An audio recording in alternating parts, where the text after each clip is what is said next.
Hello साथियों, कैसे हैं आप लोग। Welcome to my channel R Origin. साथियों, स्वागत है आपका हमारे यूट्यूब के चैनल आर ओरिजिन में। साथियों, आज हम लेकर के आए हैं आप लोग के लिए बहुत ही महत्वपूर्ण क्वेश्चन, और ये जो प्रश्न होंगे आपका साइक्लोन के अपडेट से संबंधित होगा, जो आपके आने वाले सभी प्रतियोगी परीक्षाओं के लिए काफ़ी महत्वपूर्ण होगा। लेकिन आप लोग के लिए आज का जो मोटिवेशनल कोट है वो है, विरासत से तय नहीं होंगे सियासत के फैसले, आसमान तय करेंगे कि उड़ान किसका है। जी हाँ, विरासत से तय नहीं होंगे सियासत के फैसले, आसमान तय करेंगे कि उड़ान किसका है। तो हमें हर हालत में अपने उड़ान को जारी रखना है, कभी भी हिम्मत नहीं हारना है। तो चलिए बात करते हैं हम जो तूफान आया था उसके बारे में। तो सबसे पहले हमने देखा क्या कि तौकाते तौकाते तौकाते के बाद यास, और यास के बाद अब गुलाब की बारी है। तौकाते के बाद यास, और यास के बाद अब गुलाब की बारी है। जी हाँ, अब अगला आने वाला जो तूफान है आपका गुलाब आने वाला है। ठीक है, तो तौकाते का मतलब क्या था कि शोर करने वाली छिपकली, और यास का मतलब क्या था, निराशा। यास का मतलब क्या होता है, निराशा। तो ये दो हमारे सामने अभी तक चक्रवात जो आए थे, तूफान आए थे, वो काफ़ी मतलब जान माल की हानि पहुंचाया। और उसके बाद अगला जो अपकमिंग जो चक्रवात आने वाला है उसका नामकरण पहले से ही तय कर दिया गया है, और वो है आपका गुलाब। ठीक है, तो हिंद महासागर में उठने वाले तूफानों का नाम जो होता है वो एशियाई देशों ही के द्वारा ही तय किया जाता है। और नॉर्थ इंडियन की हम बात कर ले, नॉर्थ इंडियन ओशियन में आने वाले ट्रॉपिकल साइक्लोन का नाम जो होता है, इसके 13 जो सदस्य देश होते हैं वही तय करते हैं। ठीक है, और ये तय किया गया है कि जब हवा की गति 63 किलोमीटर प्रति हावर से, मतलब 63 किलोमीटर प्रति घंटे से अधिक की रफ्तार होगी, तो इसका नामकरण किया जाएगा। ये व्यवस्था जो है हिंद महासागर में उठने वाले तूफानों के लिए किया गया, और इसकी शुरुआत जो हुई थी वो 2004 से हुई थी। किसी भी साइक्लोन के नामकरण के लिए उसके सदस्य देशों के नामों की सूची जो है वही तय करते हैं। जैसे हम बात कर ले कि अभी जो तूफान आया था यास, तो इसके नामकरण जो किया था वो कौन किया था, ओमान किया था। ठीक है, ओमान। और ओमान इंग्लिश अल्फ़ाबेट के जो लेटर है वो ओ से शुरू होता है, ओ के बाद पी आता है। तो इसके बाद जो अगला चक्रवात या तूफान आने वाला है उसका नाम तय करेगा वो है पाकिस्तान। ठीक है, और पाकिस्तान ने इसका नाम तय किया है गुलाब।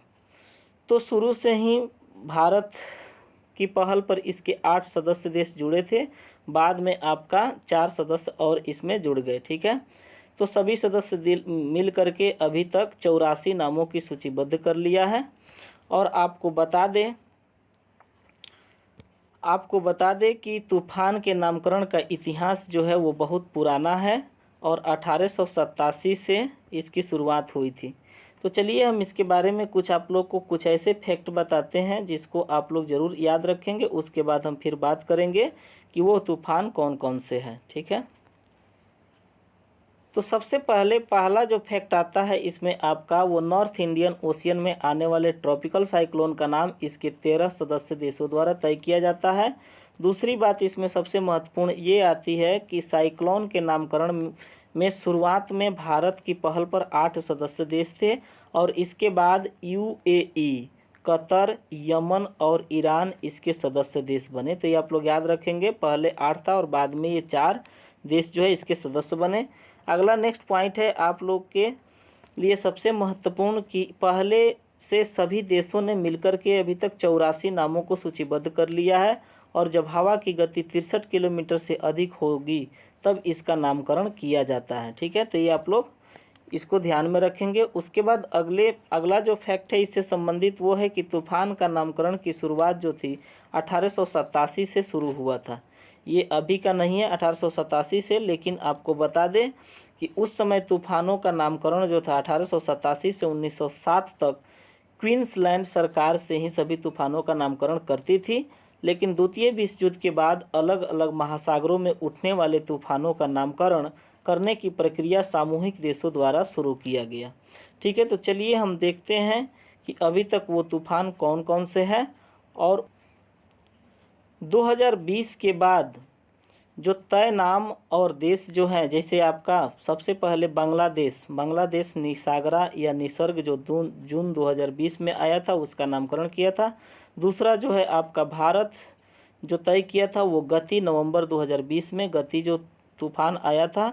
उसके बाद अगला हम देखें तो तीसरा जो है आपका ईरान तय किया और वो था ईरान में तय करने वाला जो तूफान का नाम था वो निवार और ये नवंबर 2020 में आया था। चौथा जो है मालदीव और मालदीव का बुर्वी, ये नवंबर 2020 में आया था। उसके बाद अगला हम देखें तो पांचवा जो है अभी हाल फिलहाल का ये जो तूफान है वो आया था म्यांमार, जिसका नामकरण किया, जिसका नाम था ताउते, और ताउते का मतलब होता है शोर करने वाली छिपकली। ठीक है, ये मई 2021 में आपका आया था। उसके बाद उसके तुरंत बाद मई 2021 में ही अगला तूफान जो आया वो यास आया था, और यास का मतलब क्या होता है, निराशा होता है। ठीक है, और इसका नामकरण किसने किया, ओमान किया। ठीक है, और ओ के बाद अब एम के बाद ओ आता है, ओ के बाद आपका पी आता है, तो पी से पाकिस्तान, और अब अपकमिंग जो तूफान आने वाला है उसका नामकरण करने के लिए जो तय राष्ट्र है वो आपका पाकिस्तान ने उसका नाम तय किया है और उसका नाम गुलाब रखा है। ठीक है, ये भविष्य में आने वाले साइक्लोन का नाम रखा गया है। ठीक है, उसके बाद जो पाकिस्तान के बाद जो अगला साइक्लोन आएगा उसका नाम जो तय करेगा वो कतर, और उसका नाम उसने तय किया है शाहीन। ठीक है, उसके बाद सऊदी अरब ने तय किया है उसका नाम जावेद। श्रीलंका ने उसका नाम साइक्लोन का नाम आसनी रखा है। उसके बाद अगर हम बात कर ले अगला थाईलैंड का, तो थाईलैंड ने उस साइक्लोन का नाम तय किया है शीतरंग, और यूएई द्वारा मानडाउस नाम तय किया गया है। ठीक है, और उसके बाद जो लास्ट है जो 13 जो ये देश थे, लास्ट नाम जो यमन द्वारा तय किया गया है और वो है मोक्छा, और इसके बाद फिर आपका इंग्लिश अल्फ़ाबेट के लेटर के अनुसार ये नामकरण ऐसे 84 तक चलता रहेगा। ठीक है, तो हम आपको बता दें कि ये जो था आपके आने वाले साइक्लोन से संबंधित कुछ महत्वपूर्ण क्वेश्चन थे। ये क्वेश्चन आप लोग को काफ़ी पसंद आया होगा। उम्मीद करते हैं कि आज का वीडियो आप लोग के आने वाले एग्ज़ाम के लिए ज़रूर फ़ायदेमंद होगा। तो आप लोग हमारे चैनल को यदि लाइक नहीं किए हो, शेयर नहीं किए हो, तो आप लोग हमारे चैनल को लाइक करें, शेयर करें और सब्सक्राइब करें, ताकि आने वाले समय में ज़्यादा से ज़्यादा अपडेट आप लोगों को मिलता रहे। तो मिलते हैं नेक्स्ट वीडियो के साथ, तब तक के लिए आपका समय शुभ हो। धन्यवाद।